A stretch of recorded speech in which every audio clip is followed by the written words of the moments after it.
What is up, duelists, and welcome to another discussion video. This is a follow-up video because 2 days ago I uploaded this video following the coverage of YCS Anaheim, and it's gained a lot of traction, gained a lot of attention, started a lot of discourse over on the internet. So first of all, I do want to say this channel is not going to turn into a Yugi Doomer channel where I keep uploading stuff just shitting on modern Yu-Gi-Oh! That is not going to happen. But since there was so much discourse about this video, I felt like it was appropriate to make a little bit of a follow-up video to this, about what I'm taking away from this entire discussion, maybe a little bit of a response to some of the discourse that's happened over on the internet, as well as solutions, possible solutions, because one thing that at the moment is not an option for me, or something that I don't want to do, is I'm not quitting Yu-Gi-Oh! You know, that's something that people have been saying in the comments, like, oh, Josh quit Master Duel, now he's going to quit TCG.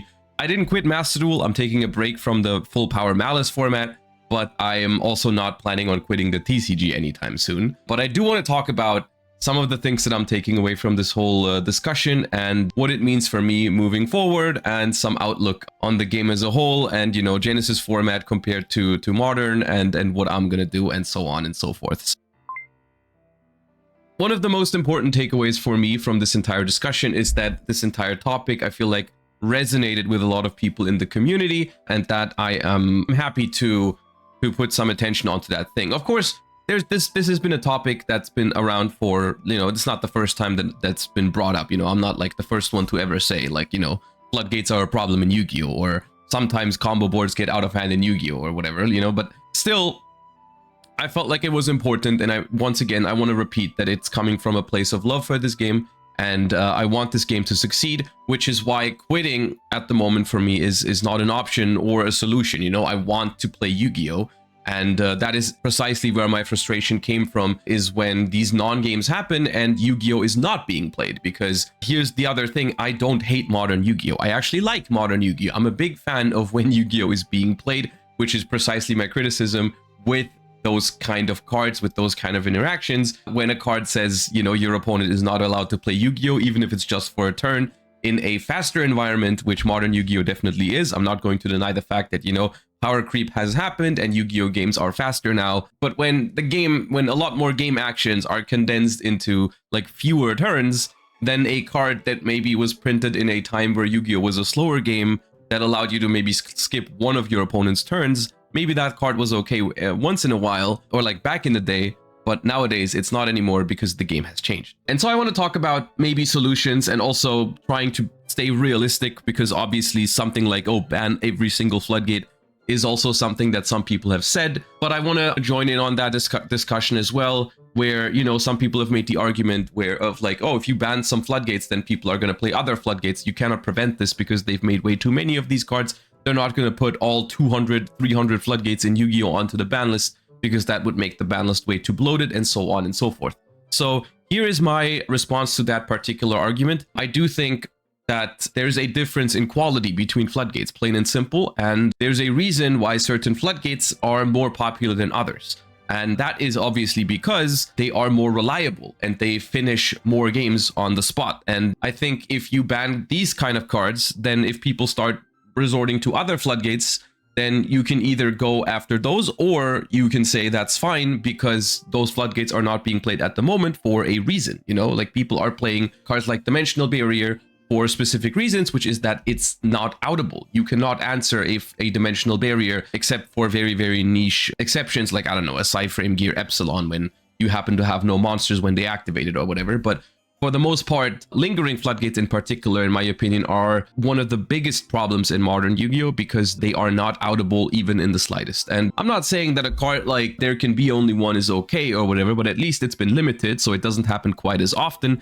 And also, in theory, you can out it. If you side deck cards like Lightning Storm, Feather Duster, or whatever, you in theory have a way to answer those cards. None of that works against a Dimensional Barrier, against a different dimension ground, against a dimension shifter, or against the Harpy's Featherstorm. And those 4 cards in particular, I think, are the ones that are the most generic and the hardest to answer, which means that statistically they create the most non-games. And that's basically my goal when I'm talking solutions to this entire thing, is I want to reduce the amount of non-games, because I thought about it more over the last couple of days. I've had time to reflect on this entire discussion, and I feel like at the moment, the way I would put it is that in modern Yu-Gi-Oh!, at least in the current format, it feels like I'm throwing out an arbitrary number, like this is just a gut feeling, but like 50 to 60% of games at the moment are very good Yu-Gi-Oh games that I am a fan of. I do think good Yu-Gi-Oh is being played in those games, and they are fun to watch and to play. But about like that leaves us with like 40 to 50% of games that are heavily impacted, if not completely decided, by these types of cards or by cards like Protoss or Mjolnir at the moment, turning them into, in my opinion, pretty bad Yu-Gi-Oh games. And my goal is not to eliminate that completely. I understand that if you get rid of Protoss, then maybe combo decks are going to find another way to try and win the game on the spot. Or if you ban Dimensional Barrier, then people are going to side deck other trap cards for going first to try and win, which is all true, but at the same time you have to understand that those cards are worse and probably will lead to less non-games because of that. You know, there is the reason why these cards are being played over those other cards is because they are more consistent and more oppressive than some other options available. So yes, there are replacements for some of these floodgates, but they are replacements for a reason. And so if that ends up making it that, like, instead of 40 to 50% of Yu-Gi-Oh games are non-games, let's say we get those numbers to 20 to 30%, obviously I'm still going to be frustrated 20 to 30% of the time, but I'm still going to be way happier than before. And that ultimately is my goal, which I feel like that part is realistic, you know, and that's my whole point here. I'm trying to stay realistic with this entire thing. I'm not trying to say they should get rid of all of those cards with no exceptions. I'm just saying, like, some of these cards are way too generic, some of these cards are way too easy to use, some of those cards are way too hard to out or impossible to out in the case of lingering floodgates, and they've been around for, in this case, 9 years, in different Dimension Ground case, 15 years, Dimension Shifter 6 years, Harpy's Featherstorm 8 years, and so on and so forth. You know, Protoss 5 years, Mjolnir 7 years. Like, these cards are old. This is not a problem with modern archetype design philosophy. This is not even a problem with power creep. This is just a problem with old cards messing up the game, and for some reason we're not getting rid of them.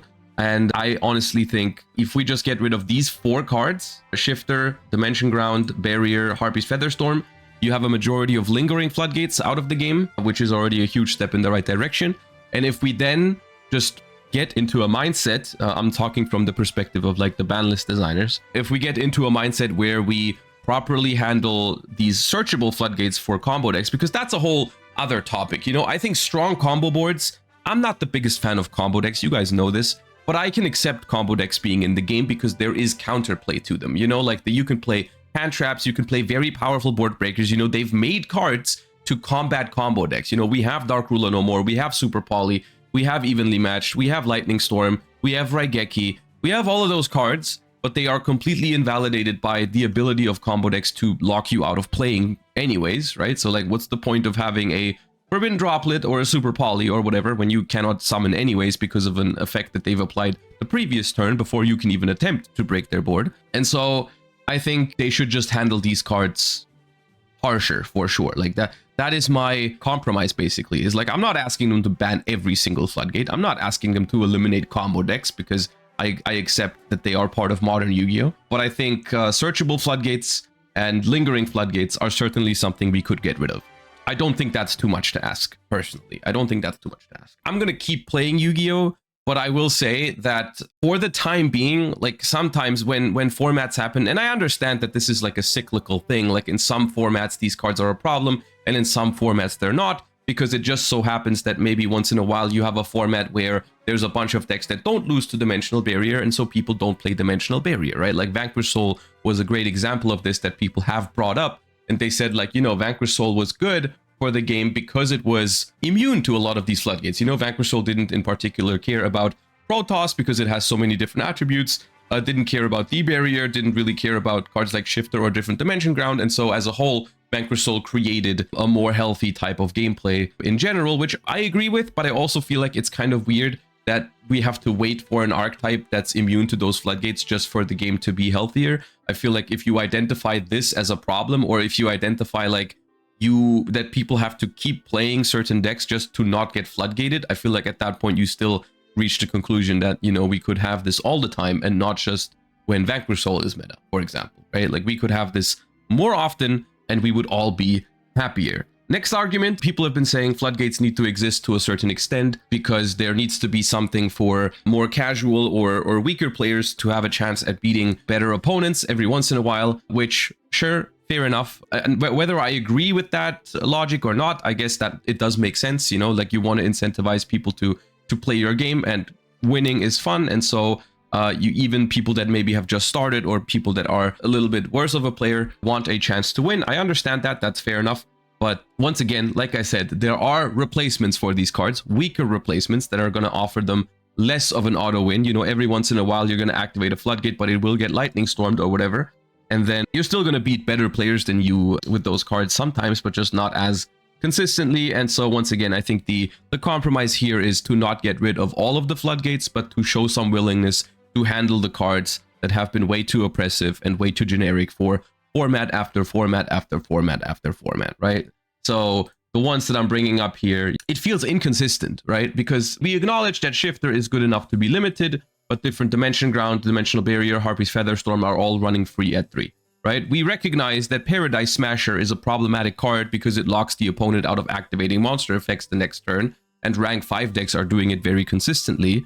Mjolnir is the exact same thing, but we didn't do anything about that, even though in hindsight, it was pretty obvious that this was going to take its place in K9 decks, right? So, like, you make the decision to ban Paradise Smasher because it's a problem when rank 5 makes that, but, like, this is basically the same thing, but that seems to be okay, right? And Protoss, for an extent, like, honestly, blows my mind because this card was banned. We recognized it was a problem.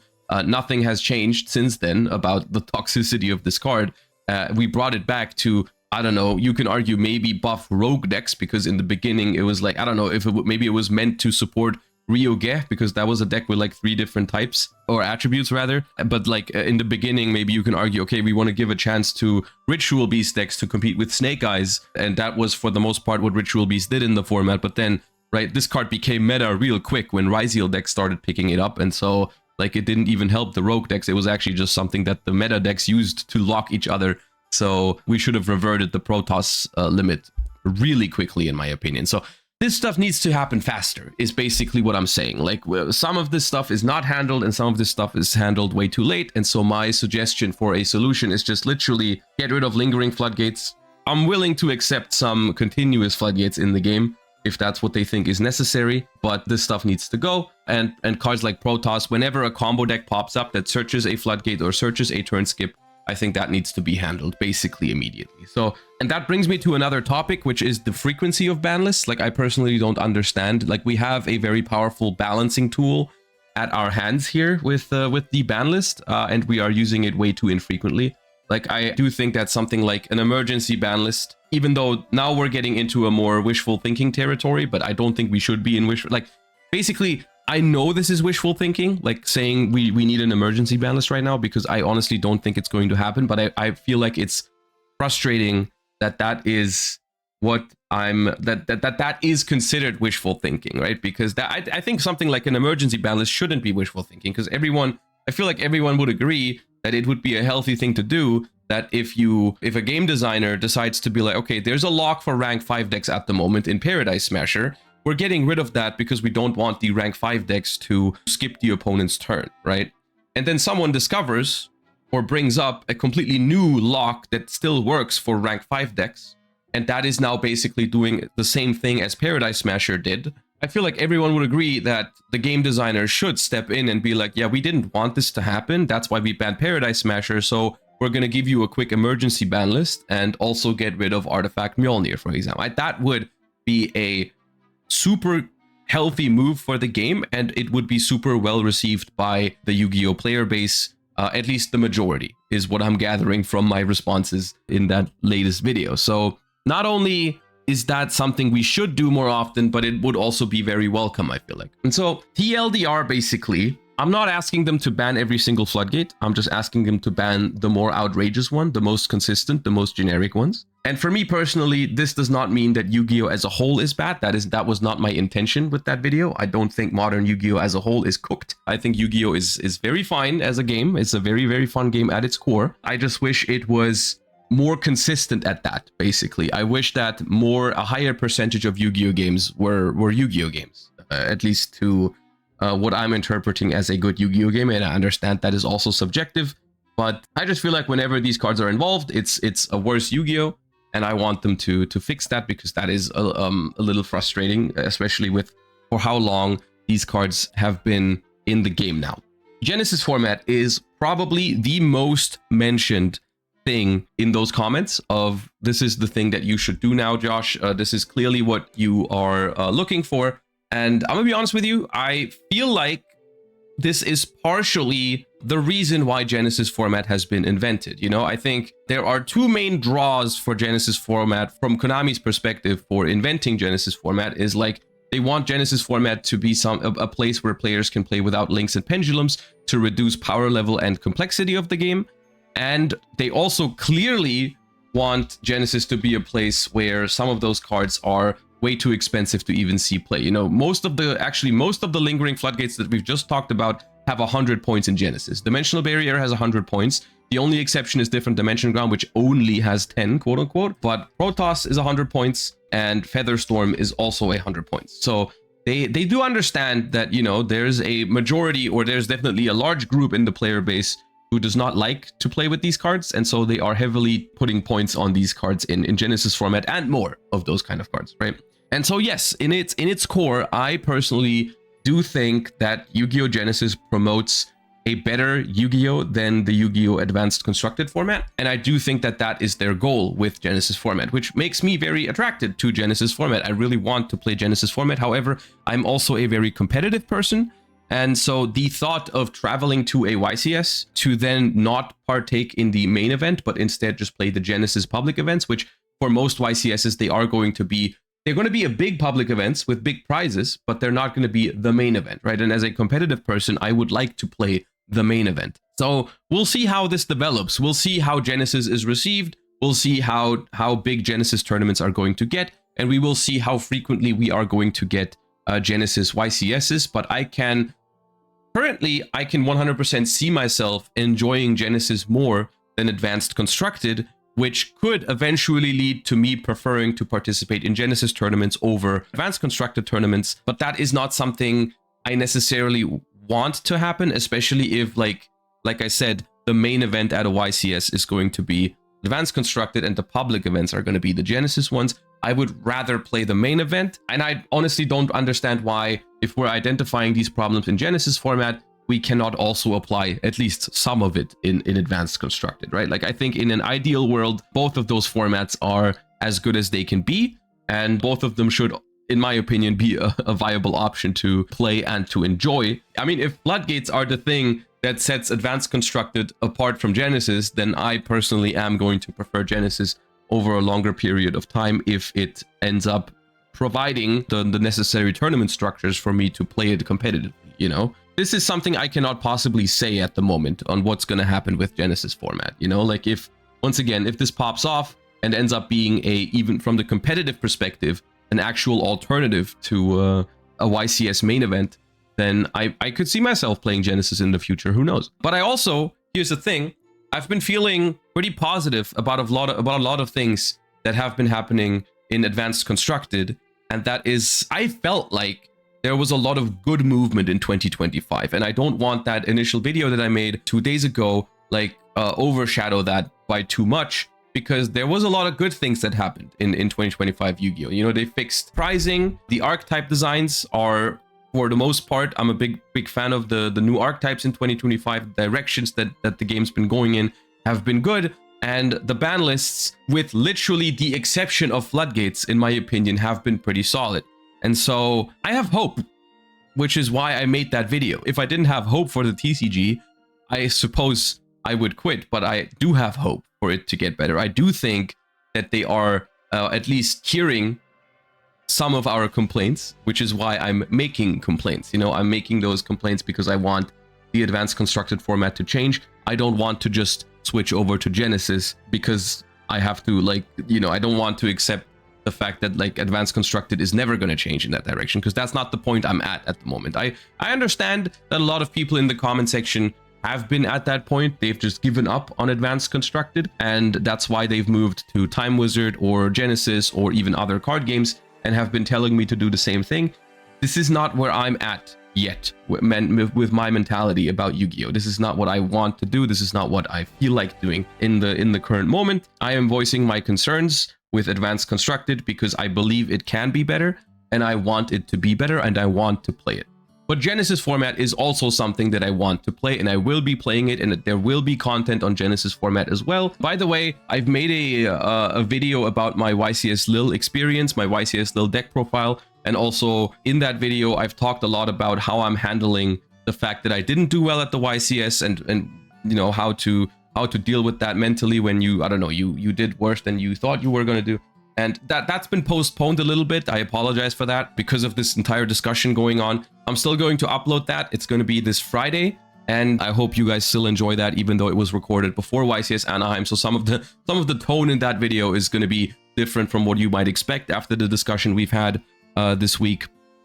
But I thought, especially the talk about what to do when you don't do as well at an event as you were hoping for, I felt like was pretty interesting. So I decided to still upload it.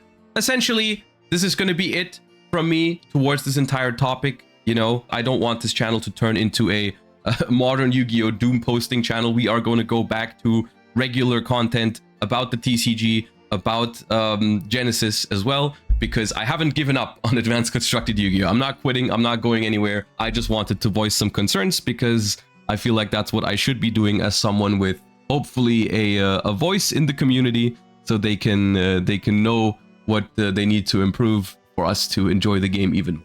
That's just been a couple of things that have been on my mind. I'm not trying to farm this entire topic because, of course, you know, the video did exceptionally well. So thank you all for joining in on the discussion and resonating with the points in the video, so they can hopefully hear what we were concerned about. But that's going to be it for now. We're going to go back to regular content soon. Thank you all so much for watching. Thank you for participating in the discussions. Let me know how you feel about this entire thing, what you are expecting them to do about this entire thing. Do you expect things to get better? Do you think I'm hopeless and coping? So on and so forth. Once again, keep it nice in the comment section. Yeah, stay tuned for more Yu-Gi-Oh content.